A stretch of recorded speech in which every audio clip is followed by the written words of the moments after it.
ou bonsoir selon l'heure à laquelle tu regardes cette vidéo. Première vidéo qui parle de mindset sur la chaîne. On va parler du courage et surtout de la bravoure de Ousmane Sonko dans cette vidéo. Qu'est-ce qui m'inspire dans son histoire? Qu'est-ce que je retiens de l'histoire d'Ousmane Sonko? Parce qu'il faut retenir que j'ai fait le Cameroun et j'ai fait le Sénégal. Et lorsque Ousmane Sonko commence à avoir des problèmes avec la justice sénégalaise, je suis déjà au Sénégal.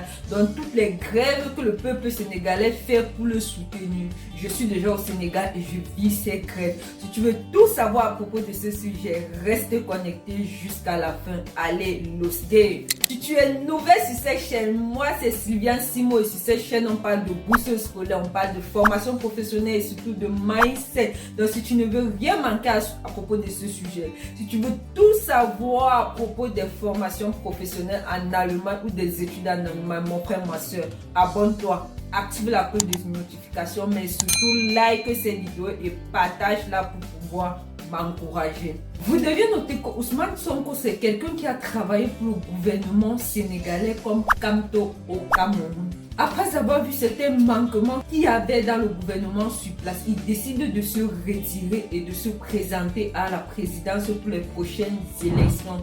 C'est là où son cauchemar commence.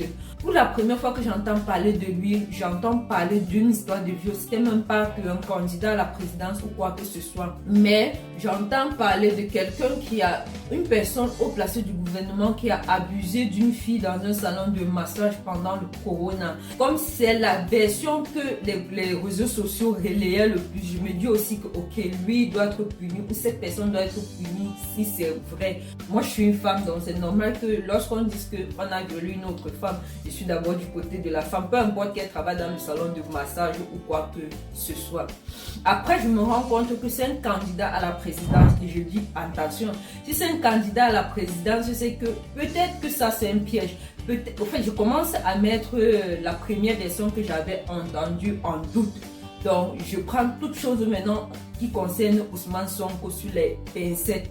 Mais cependant, lorsque la population du Sénégal grévait pour lui, parce qu'il suffit qu'on dise une petite chose à propos d'Ousmane Sonko, le gouvernement dise une petite chose à propos d'Ousmane Sonko pour que la population soit en route, pas un jour, pas 2 jours, mais parfois toute une semaine, les activités sont arrêtées parce que la population soutient Ousmane Sonko dans les rues. Parfois, je trouvais ça tellement énervant parce que je n'arrivais à faire aucun marché, je n'avais pas à travailler. Parfois, le gaz et lacrymogène entraient dans nos yeux à la maison parce qu'au Sénégal, on avait un appartement qui n'était pas loin de la route.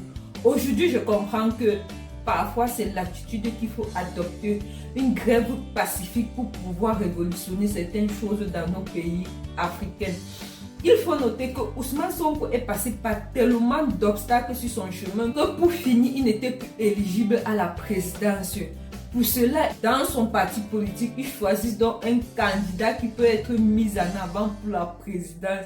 Et imaginez quoi, cette semaine, ce candidat remporte la présidentielle avec à sa gauche ou à sa main droite, en tout cas des deux côtés de ça, et la main gauche, la main droite, Ousmane Sonko en avant.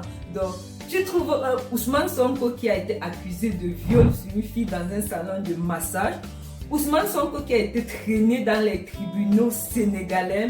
Ousmane Sonko qui a été dans le coma parce qu'une fois en prison, il est tombé malade et il s'est retrouvé dans le coma. Ousmane Sonko qui a été libéré de la prison car les preuves qu'on avait contre lui dans le cas de viol n'étaient pas des preuves assez solides. Après tous ces obstacles, ce même Ousmane Sonko se retrouve à la présidence. Mon frère, ma soeur, toi qui regardes ces vidéos aujourd'hui, je vais te dire un truc. Lorsque tu as un projet, peu importe que ce soit un projet venir en Allemagne, ouvrir une boutique de chaussures ou d'habits, ou une boutique ou un salon de coiffure, je ne sais pas quel projet tu as en tête. Ce projet, ce que tu as en tête pour l'instant, on te dit ça c'est une idée. Si tu crois à ton idée, si tu veux par tous les moyens possibles mettre cette idée en place, si tu penses que c'est cette idée qui va te donner la liberté, ne lâche pas, ne capitule devant rien. C'est moi qui te dis ça.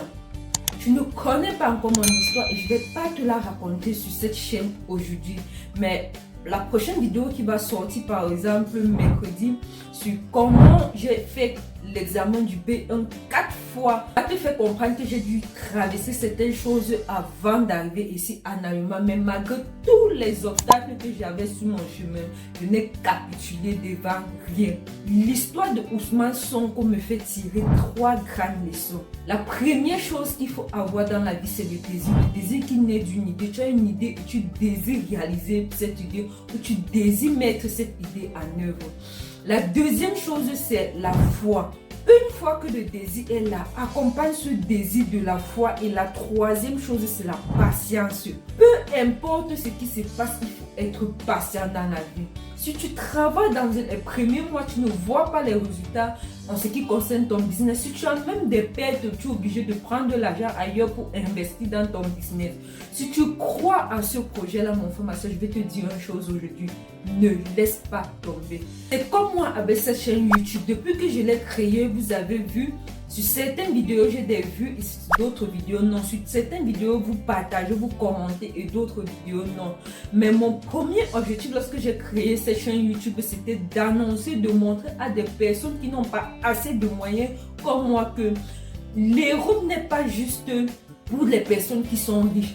La réussite n'est pas juste pour des enfants dont les parents ont eu l'argent pour investir dans leur éducation. Même si tes parents n'ont pas eu de l'argent pour investir dans leur éducation, le peu qu'ils ont fait pour toi peut déjà t'aider à réussir. Si ton objectif est de venir en Europe, mon frère, ma soeur, tu peux y arriver. Il suffit de travailler durement et de travailler avec des objectifs bien précis. Je ne peux terminer cette vidéo sans dire chapeau à Ousmane Sonko. Cette semaine, je suis entrée dans l'histoire des personnes qui m'inspirent en Afrique. Donc, à partir d'aujourd'hui, lorsque je citerai le nom de ceux qui m'inspirent beaucoup en Afrique, ton nom fera partie de cette liste. Car je t'ai vu te battre durant 3 années au Sénégal. Tu n'as pas capitulé devant tous les obstacles qui étaient sur ton chemin. Et je vais utiliser cette même motivation, cette même foi que tu as accompagnée de la prière pour pouvoir réussir aussi à mener à bien mes objectifs. Je vais profiter encore de cette vidéo pour dire merci à toi qui me suis tous les jours. Merci à toi qui mène ne serait-ce qu'un petit pouce like sur mes vidéos. Si tu as une idée, si tu as un désir, mon frère, ne laisse pas tomber. Ne capitule devant rien. Travaille, prie. Si tu tombes, relève-toi, prie encore. Si tu tombes et qu'il y a de la poussière sur ton genou, si tu veux, suis. Si tu veux, ne suis pas, mais continue d'avancer. Et n'oublie surtout pas d'où tu viens. Si tu as aimé la vidéo, s'il te plaît, n'hésite pas de partager, de liker et surtout de mettre un petit pouce bleu pour pouvoir m'encourager.